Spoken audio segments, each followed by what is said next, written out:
नमस्कार साथियों, युवा मंच के यूट्यूब चैनल पर आप सभी का स्वागत है। उपस्थित हूं आज एक बड़ी खबर के साथ। आप सब केवल फॉर्म भरते हैं, बाकी आप लोगों से दुनियादारी से मतलब नहीं है। माध्यमिक शिक्षा सेवा चयन बोर्ड की वेबसाइट पर अगर देखा जाए तो 13,20,000 हमारे नौजवानों ने फॉर्म भरा है और सबको उम्मीद है, सबको एक आशा है और सबको एक विश्वास है कि हम इस बार बाजी मार ले जाएंगे। इसी फिराक में लगातार आप कई बार, कई वर्षों से, कई विज्ञापनों में खुद की दावेदारी प्रस्तुत करते रहते हैं। लेकिन प्रदेश के माध्यमिक विद्यालयों में क्या खेल चल रहा है, इसका अंदाजा आपको नहीं है। मुझे बड़ा कष्ट होता है कि आप सिर्फ सवाल करते हैं, आप सिर्फ कमेंट करते हैं, आप सिर्फ और सिर्फ मस्खरी मारते हैं। हमको इससे फर्क नहीं है, लेकिन हम आपकी चेतना, आपकी सोच, आपकी विचारधारा को जब देखते हैं तो बड़ा कष्ट होता है कि आप इस विचारधारा के हैं। आपको ये लगता होगा कि हम लोग काम नहीं करते हैं, और फिर क्यों करें? सवाल भी तो ये है। मुकदमा मेरे ऊपर हो, FIR मेरे ऊपर हो, जेल मैं जाऊं, यह भी तो आपको देखना होगा। तो इन सभी चीज़ों को आप लोगों को गंभीरता से मित्रों विचार करना चाहिए कि एक व्यक्ति ऐसा है, लगातार संघर्ष कर रहा है और सही दिशा में कर रहा है, बरगला नहीं रहा है, झूठ नहीं बोल रहा है। अब आप जब कमेंट करते हैं ना तो बड़ा कष्ट होता है। किस तुच्छ मानसिकता के लोग भी आज समाज में हैं और हमारे आपके बीच में बहुरूपिया बन करके घूम रहे हैं। और ज़्यादातर लोगों को दलाल पसंद हैं, ज़्यादातर लोगों को जो है गलत दिशा में लेकर जाने वाले लोग पसंद हैं, क्योंकि आपको अपनी हकीकत, अपनी सच्चाई पसंद ही नहीं है कि क्या होना चाहिए। अगर इन सब चीज़ों का एनालिसिस आप नहीं करते हैं तो निश्चित तौर पर आप खुद के पैर पर कुल्हाड़ी मार रहे हैं, बल्कि आने वाली पीढ़ियां भी अपाहिज, लंगड़ी, लूली, मानसिक रूप से गुलाम बनाने का एक कयास किया जा रहा है। मैं आपको दिखाऊंगा कि कार्रवाई कैसे होती है, संघर्ष कैसे किया जाता है और लड़ाई कैसे लड़ी जाती है। जिस तरह शिक्षकों के खिलाफ लगातार युवा मंच टीम लड़ रही है, कोई माई का लाल पैदा हो तो एक शब्द लड़ करके बोल के दिखा दे। कोई लड़ नहीं रहा है और आप सिर्फ बकैती करके धीरे से निकल लेते हो। और इसलिए निकल लेते हो ना कि आपको सीधा सीधा लाभ नहीं दिखता। और आपको बता दें, इस लड़ाई में सीधा लाभ नहीं दिखेगा और नहीं लड़ोगे ना तो सिर्फ फार्म भरते रह जाओगे, बाकी कुछ नहीं कर सकते हो। इस बात को ध्यान में रखो। मैंने बार बार कहा है कि हम अपने स्तर से लड़ते हैं, अपने सिस्टम से लड़ते हैं। हम जो है आप किसी के गुमराह करने या बहकावे में या ताली बजा करके काम नहीं करना चाहते। और मुझे TRP भी नहीं चाहिए। जिनको लेना है TRP लेते रहें, मुझे TRP की कोई ज़रूरत नहीं, कोई आवश्यकता नहीं है। 2016 से लगातार पूरी कर्मठता से, पूरी ईमानदारी के साथ, स्वयं की रक्षा के साथ इस लड़ाई को लड़ रहा हूँ।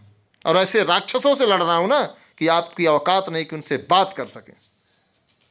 लेकिन फिर भी देख रहा हूँ कि प्रदेश के नौजवानों की मनसा, विचारधारा, आखिर आप एक शिक्षक बनने जा रहे हैं, समाज के आप दर्पण बनने जा रहे हैं, और आपकी जो मानसिकता है इतनी तुच्छ होगी, मैं तो कभी नहीं सोच सकता था। फिलहाल छोड़िए जो भी है, इन सब चीज़ों को छोड़िए। जो हमारा मिशन है, तदर्थ शिक्षकों के खेल को समाप्त करना, तदर्थ शिक्षकों के पदों को किसी तरीके से माध्यमिक शिक्षा सेवा चयन बोर्ड की दहलीज पर लाकर पटक देना, यह मेरा मिशन है।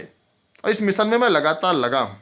कुछ चीज़ें प्राइवेसी की होती हैं जिन्हें छुपा कर रखी जाती हैं, क्योंकि हम सही दिशा में संघर्ष पर भरोसा रखते हैं। और आप अगर युवा मंच टीम से जुड़े हैं तो आप जानते होंगे, JD का नाम सुने होंगे। JD गिड़गिड़ा रहा था, हाथ जोड़ रहा था, 5,40,000 रुपए लेकर के पर कैंडिडेट को जीवन दान दे रहा था। ये भ्रष्टाचार का खेल है। आप सोचते हैं कि हम भ्रष्टाचार के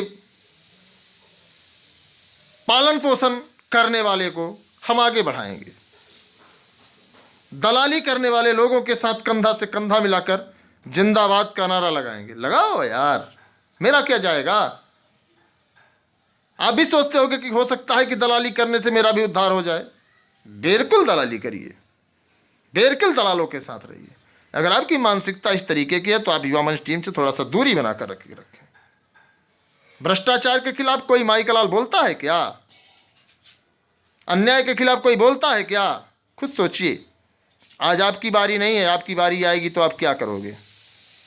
फिलहाल युवा मंच टीम के प्रयास से एक बड़ी कार्रवाई हुई है, जिसे आप देखिए और मंथन करिए कि युवा मंच टीम किस तरीके से काम करती है।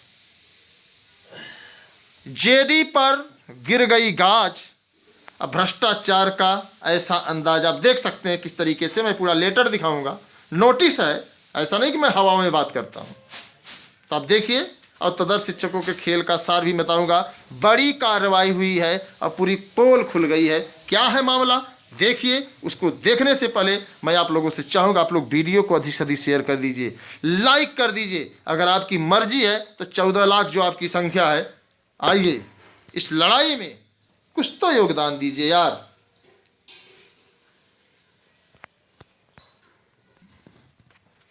स्क्रीन पर आप लोग देख रहे होंगे प्रेषक दीपक कुमार, प्रमुख सचिव उत्तर प्रदेश शासन। उस दिन आप लोगों के बीच में मैंने एक लेटर दिखाया था, शायद आप ध्यान में होगा, कि तदर्थों के खिलाफ कार्रवाई करने को लेकर के हम लोग मांगे थे। मंडलायुक्त अयोध्या मंडल के हैं, इनको भेजा गया है, जिनको जेडी कहते हैं, मंडलायुक्त अयोध्या मंडल, अयोध्या के जेडी हैं। संयुक्त शिक्षा निदेशक अयोध्या मंडल अयोध्या द्वारा किए गए अवैध विनियमितीकरण की जांच कराए जाने के संबंध में आपको बता दें कि ये महोदय मोटी मोटी रकम लेकर के तदर्थ शिक्षकों को जबरदस्ती विनियमितीकरण का सर्टिफिकेट पकड़ा रहे थे। अब मैं पूरा मामला आप लोगों को दिखा रहा हूं। कितना पैसा लेते थे? 5,40,000 रुपये पर कैंडिडेट। तो पूरा आप देख लीजिए, वरना आपको लगेगा कि कुछ हवाई है, और हवाओं में हम बात नहीं करना चाहते, क्योंकि हम घटाओं में रहते हैं। महोदय, उपर्युक्त विषयक श्री अभय सिंह, माननीय सदस्य विधानसभा के दिनांक रहित पत्र संख्या इतने संलग्नों में कृपया संदर्भ ग्रहण करने का कष्ट करें, जिसके माध्यम से श्री शशिकांत पांडे के पत्र दिनांक 5/12/2022 उपलब्ध कराते हुए संयुक्त शिक्षा निदेशक अयोध्या मंडल अयोध्या द्वारा किए गए नियम विरुद्ध अवैध विनियमितीकरण की जांच कराए जाने का अनुरोध किया गया है। अब आप समझिए क्या किया गया है, उसको मैं बताना चाहूँगा। अवगत कराना है कि शासकीय सहायता प्राप्त माध्यमिक विद्यालयों में कार्यरत शिक्षकों के विनियमितीकरण की व्यवस्था अधिसूचना संख्या 588/79 विज्ञप्ति संख्या 1/16/1 क, ये सब अपना पढ़ लीजिए आप लोग। ऐसे तदर्थ शिक्षक जो उत्तर प्रदेश माध्यमिक शिक्षा सेवा चयन बोर्ड कठिनाइयों का निवारण अध्यादेश 1981 के अनुसार, अन्यथा उत्तर प्रदेश माध्यमिक शिक्षा सेवा चयन बोर्ड अधिनियम 1982 की धारा 18 के अनुसार नियुक्त नहीं किए गए हैं, अन्यथा जो केवल माननीय न्यायालय के अंतिम आदेश के आधार पर वेतन प्राप्त कर रहे हैं, विनियमितीकरण के हकदार नहीं है। कहने का मतलब कि जो लोग धारा 18-33 के तहत विनियमित नहीं है, उनको कोर्ट ने सीधे कह दिया है, सुप्रीम कोर्ट ने कह दिया है कि इनको वेतन न दिया जाए। लेकिन माननीय ज्वाइंट डायरेक्टर महोदय 5,40,000 रुपये लेते हैं और सीधे सीधे इनको विनियमितीकरण का सर्टिफिकेट पहुंचा देते हैं। कहते हैं नहीं आप सही हो, आप धारा 18 के अंतर्गत आते हो। श्री अभय सिंह सदस्य उक्त पूरा पढ़ लीजिए इसको। माननीय न्यायालय के राजकोष के वेतन भुगतान प्राप्त कर रहे हैं, तदर्थ शिक्षकों को विनियमितीकरण किए जाने की कार्रवाई की जा रही है। अब समझिए तो ये सब चीजें हैं पूरा अध्यक्षता में गठित। देखिए अयोध्या मंडल, अयोध्या की अध्यक्षता गठित मंडलीय समिति द्वारा माध्यमिक शिक्षा अधिनियम के विपरीत संस्था प्रबंधक द्वारा विरुद्ध एवं अनियमित रूप से नियुक्त कार्यरत तथा माननीय न्यायालय के आदेश के आधार पर राजकोष से वेतन भुगतान प्राप्त कर रहे हैं। जो भी कर रहे हैं ये तो अभी 1-2 लोग हैं भैया, अभी तो पूरे प्रदेश में है। यह तो केवल सिर्फ अयोध्या मंडल की बात है। अभी आपको बता दें फैजाबाद मंडल, कई मंडल हैं, प्रयागराज मंडल, झांसी मंडल, देवी पाटन मंडल, कई मंडल है। मंडलों की बात ना करें क्योंकि अब मंडल कमंडल बन चुका है। अब आप देखिए उल्लेखनीय है कि शासकीय सहायता प्राप्त विद्यालय में अनियमित रूप से नियुक्त कार्य शिक्षकों द्वारा मंडलीय समिति के नियम विरुद्ध विनियमितीकरण प्राप्त कर लेने के उपरांत सेवानिवृत्त लाभों की प्राप्ति हेतु माननीय न्यायालय के समकक्ष अनेक वाद आयोजित किए जा रहे हैं, जिससे शासन के समक्ष विषयक परिस्थितियां उत्पन्न होने के साथ ही साथ राजकोष पर भी अत्यधिक भार पड़ रहा था। राजकोष को लूट रहे हैं। अब ऐसे समझिए 15 दिन में इसकी जांच। उक्त के दृष्टिगत मुझे यह कहने का निर्देश हुआ है कि कृपया प्रश्नगत प्रकरण की जांच कर स्पष्ट एवं तथ्यात्मक जांचाख्या प्रस्तुत शासन को 15 दिवस के भीतर उपलब्ध कराने का कष्ट करें। दीपक कुमार प्रमुख सचिव हैं, आप नाम सुने होंगे शायद। किनके पास है आप देखिए, श्री भगवती संयुक्त और सभी के पास कार्य। तो इसको कहते हैं कार्रवाई करवाने का एक ढंग। तो आप लोग बस बने रहिए, तदर्थवाद समाप्त होगा। इसके लिए लगातार हम लोग लगातार संघर्ष कर रहे हैं और ये लड़ाई तब तक जारी रहेगी जब तक इस मिशन में हम लोग जीतेंगे नहीं। जब तक तोड़ूंगा नहीं दोस्त तब तक छोड़ूंगा नहीं। इस तरीके से नहीं तो उस तरीके से, उस तरीके नहीं तो किसी तरीके से।